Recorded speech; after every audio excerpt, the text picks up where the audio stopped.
Mom stole my college fund while I was at Grandma's funeral to pay for her stepson's education. But Grandma left the house to me in her will, so now I packed their bags and put them out the door. Their reaction was... I remember the exact moment I realized I no longer mattered in my own family. It was a cold evening, the kind where the wind howled through the trees, rattling the windows like a warning. I was in the kitchen washing the last of the dishes from dinner. My mother, Rebecca, stood by the counter, scrolling through her phone, smiling at something on the screen. Lucas, my stepbrother, sat at the dining table, casually twirling a pen between his fingers.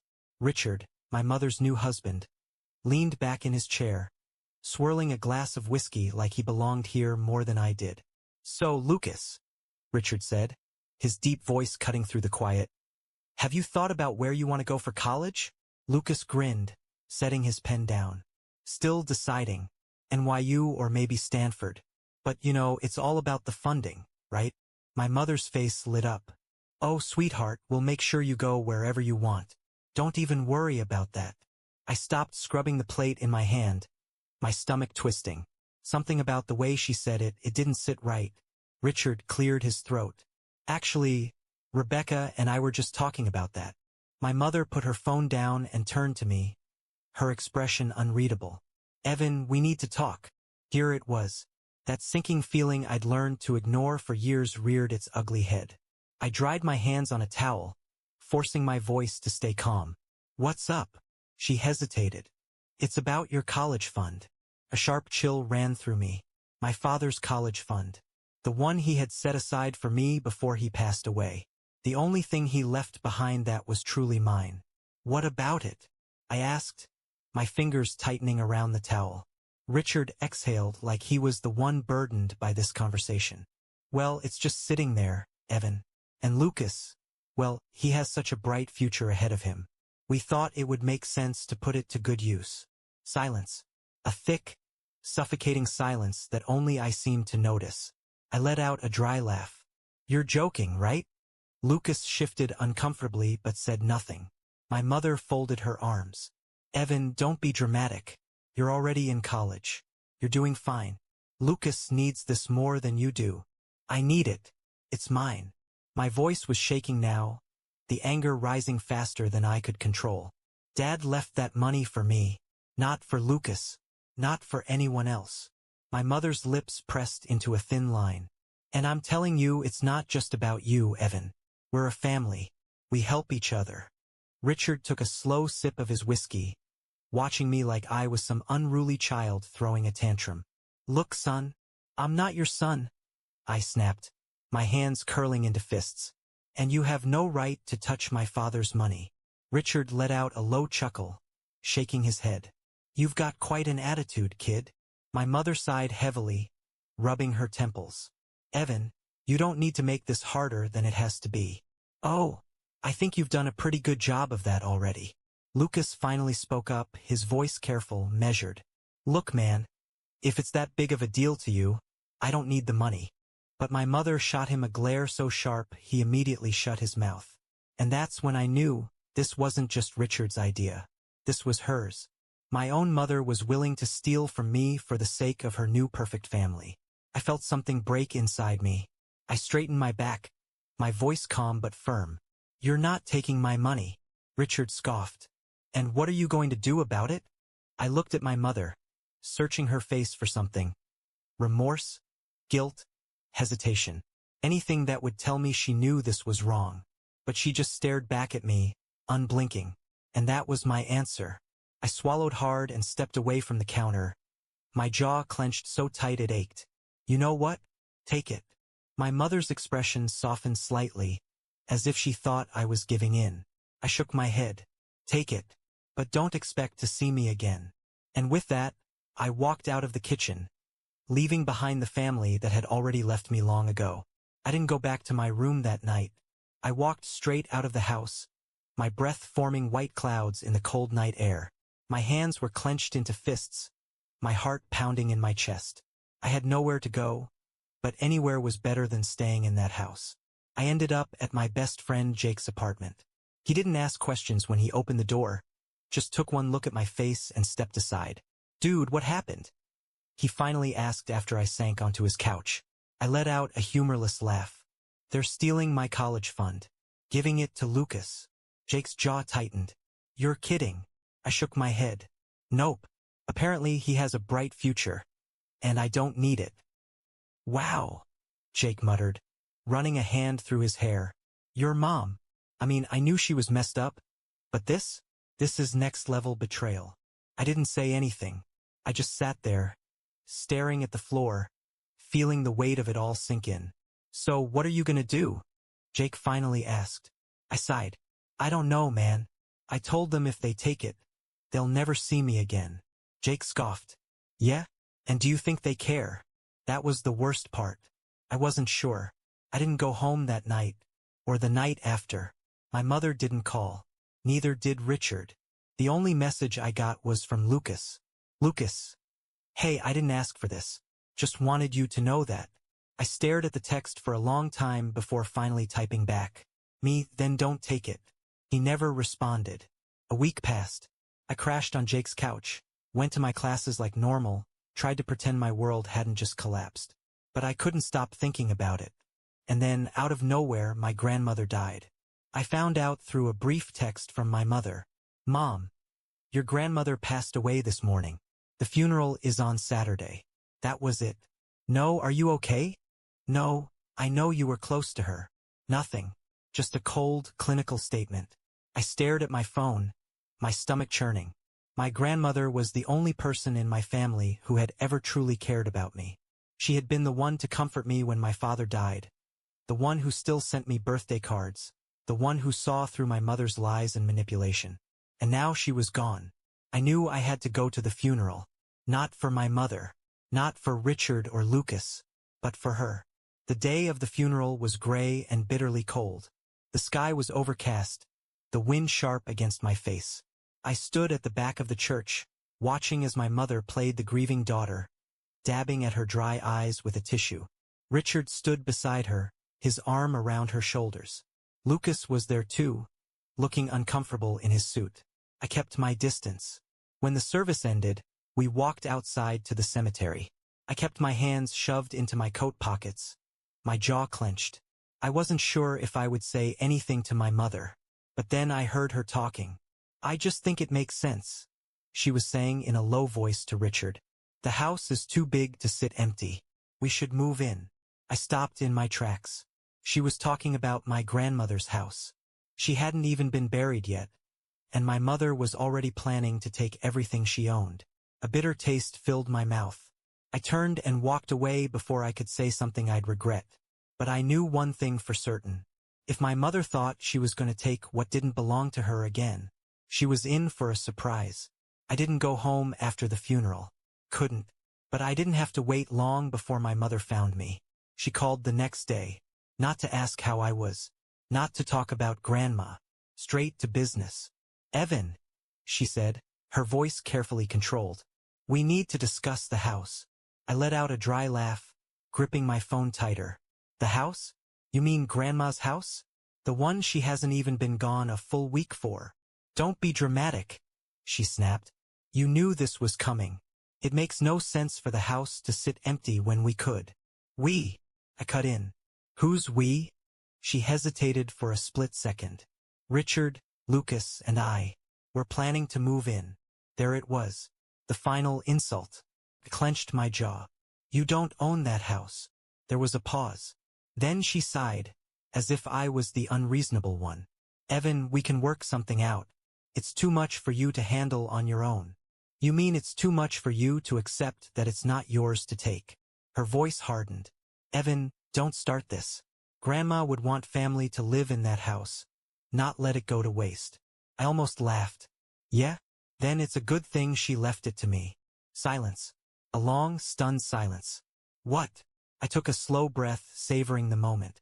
Grandma left the house to me. Her voice dropped to a deadly whisper. You're lying. Am I? I said, enjoying how her confidence cracked. Because I already met with the lawyer this morning. The will is clear. The house is mine. And then she lost it. You ungrateful child. She spat, her mask completely slipping. After everything we've done for you. I laughed.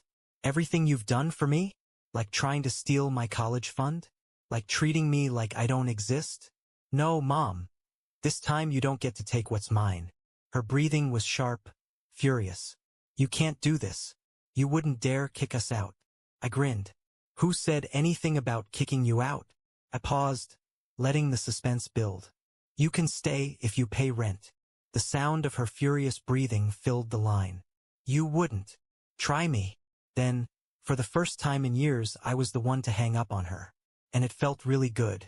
I didn't hear from her for 2 days. But I knew it wasn't over. Not by a long shot. On the third day, I got a call from an unknown number. I didn't answer. Then another. And another. Finally, my phone buzzed with a text. Mom, we need to talk.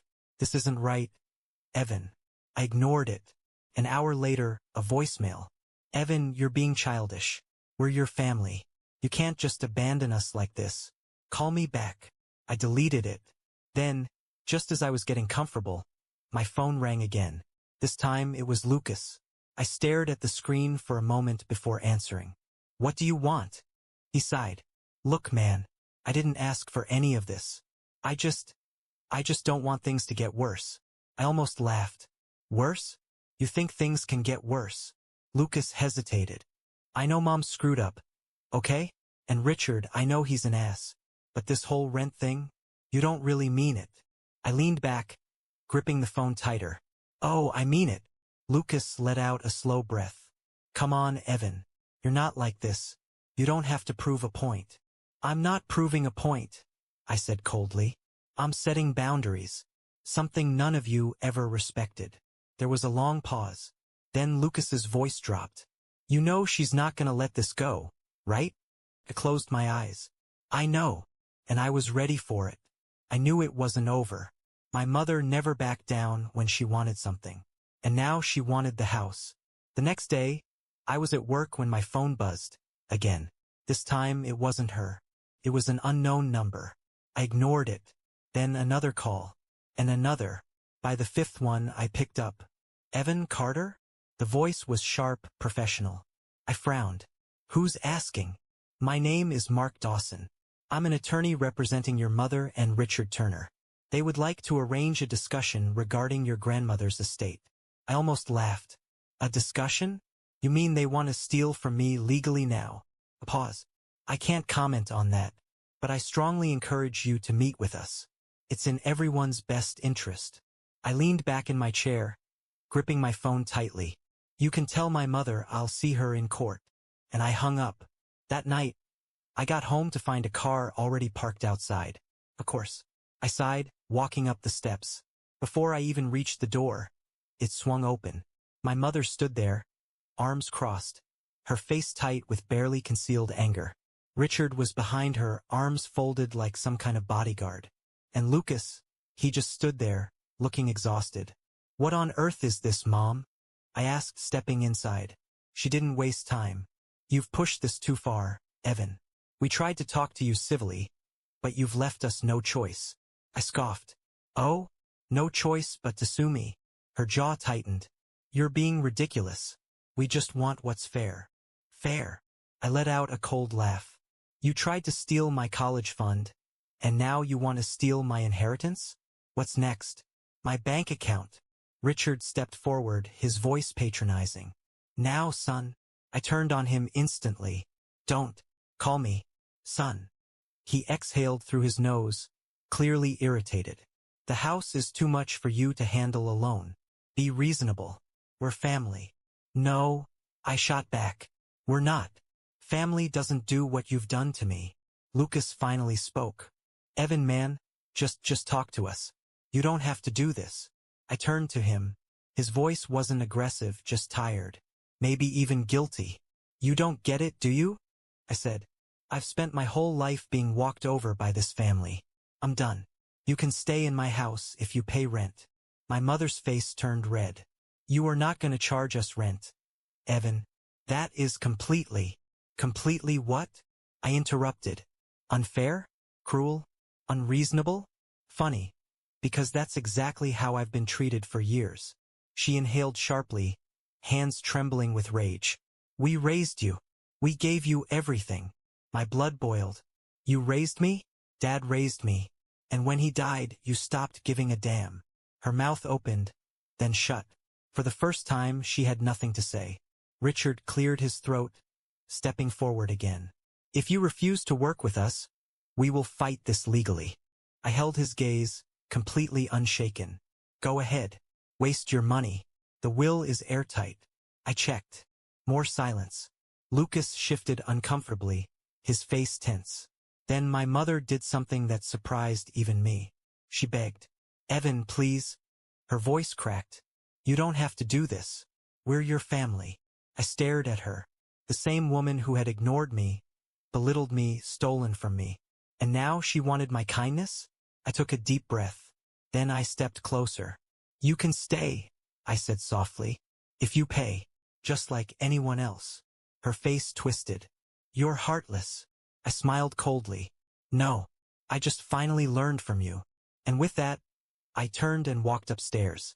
For the first time in my life, I was in control. And I wasn't giving it back. The silence in the house was different now. It wasn't the usual indifference I had grown up with. It was thick, charged, filled with barely contained resentment. For the first time, my mother, Richard, and Lucas realized that I wasn't backing down. And they hated it. First, they tried ignoring me. For days, no one spoke to me unless absolutely necessary. My mother avoided me in the kitchen. Richard locked himself in his office, and Lucas, well, he mostly kept his head down. Fine by me. But then the small inconveniences started. The Wi-Fi mysteriously stopped working. Someone turned the heat down to nearly freezing at night. And my personal favorite, my laundry, which I had left in the washing machine, was suddenly found dumped on the basement floor. Still wet. Petty. Predictable. Pathetic. I didn't react. And that pissed them off even more. One evening, about a week after the confrontation, I came home late from work to find Lucas sitting on the porch steps. He looked up when I approached, rubbing his hands together against the cold. What do you want? I asked, unlocking the door. He sighed. Can we talk?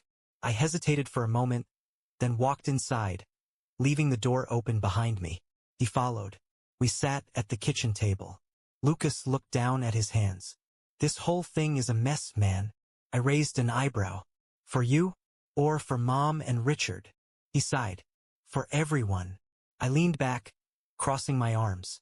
If you're here to convince me to back down, don't waste your time. He shook his head. I'm not.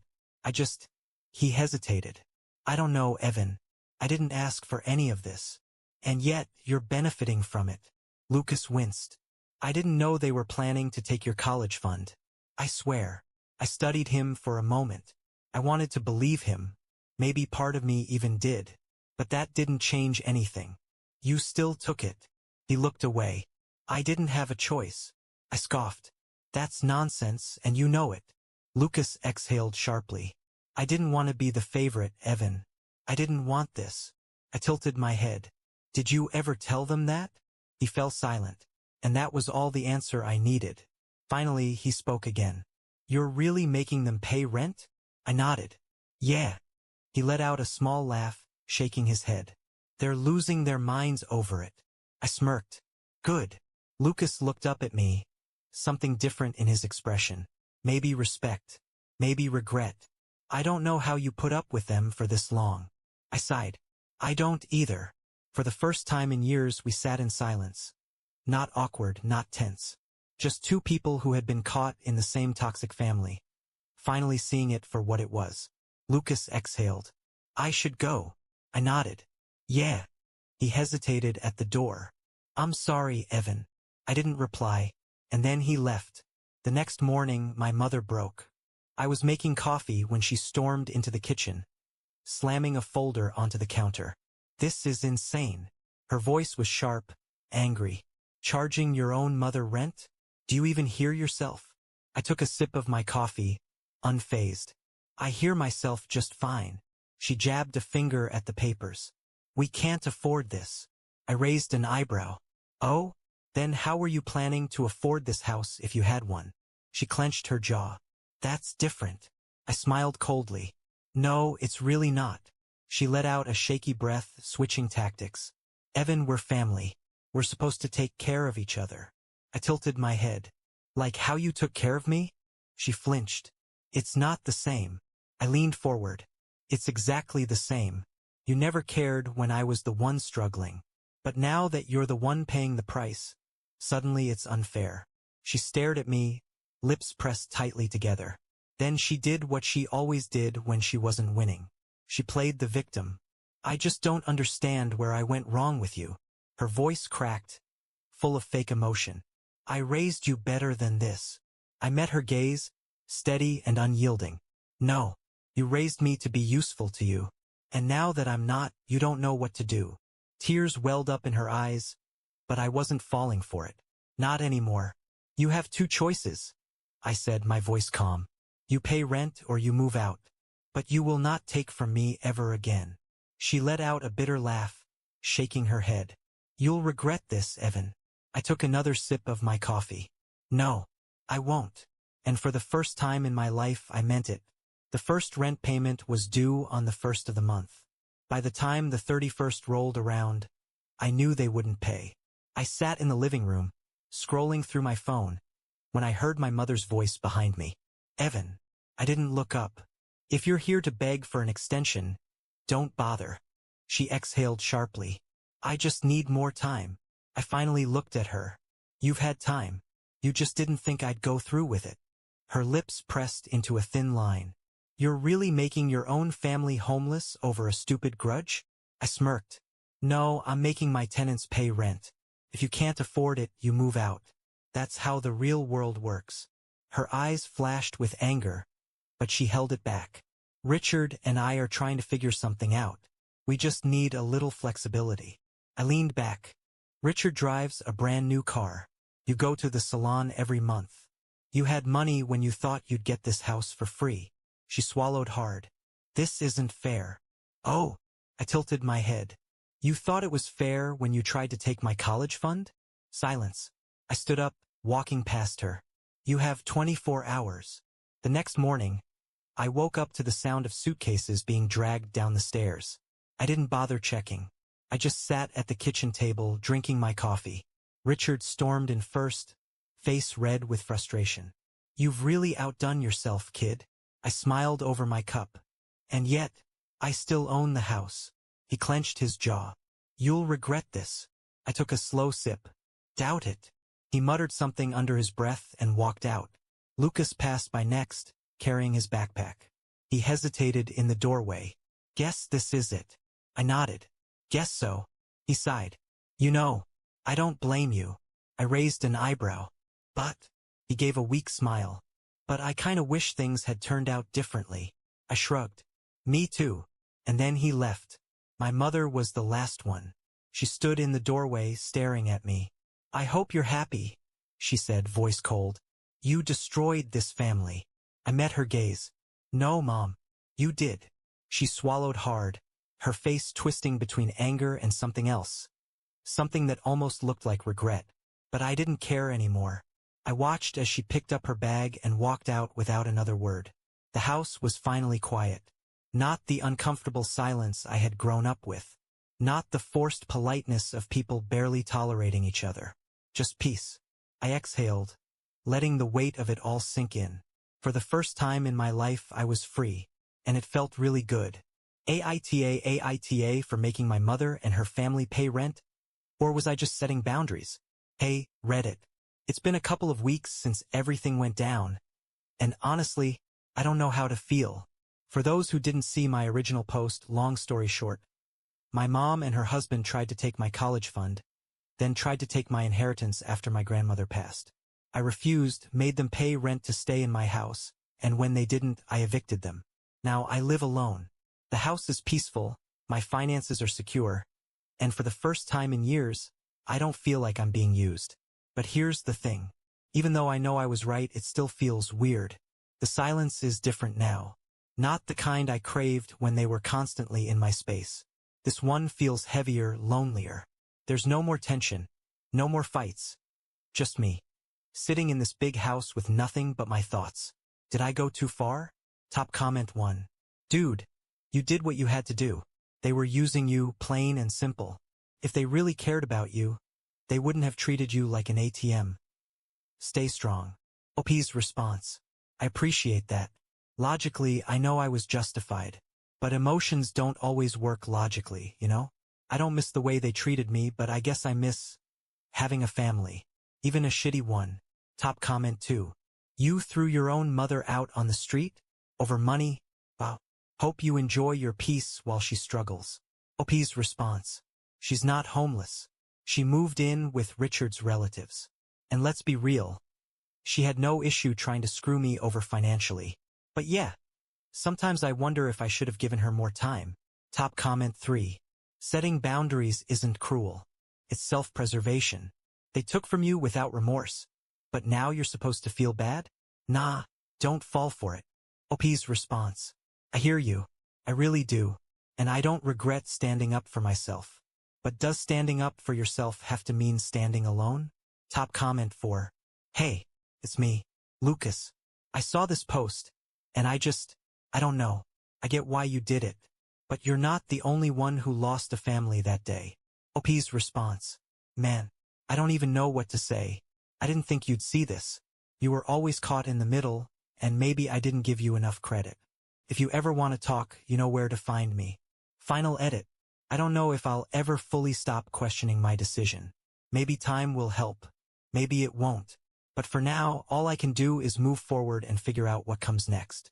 Thanks, Reddit.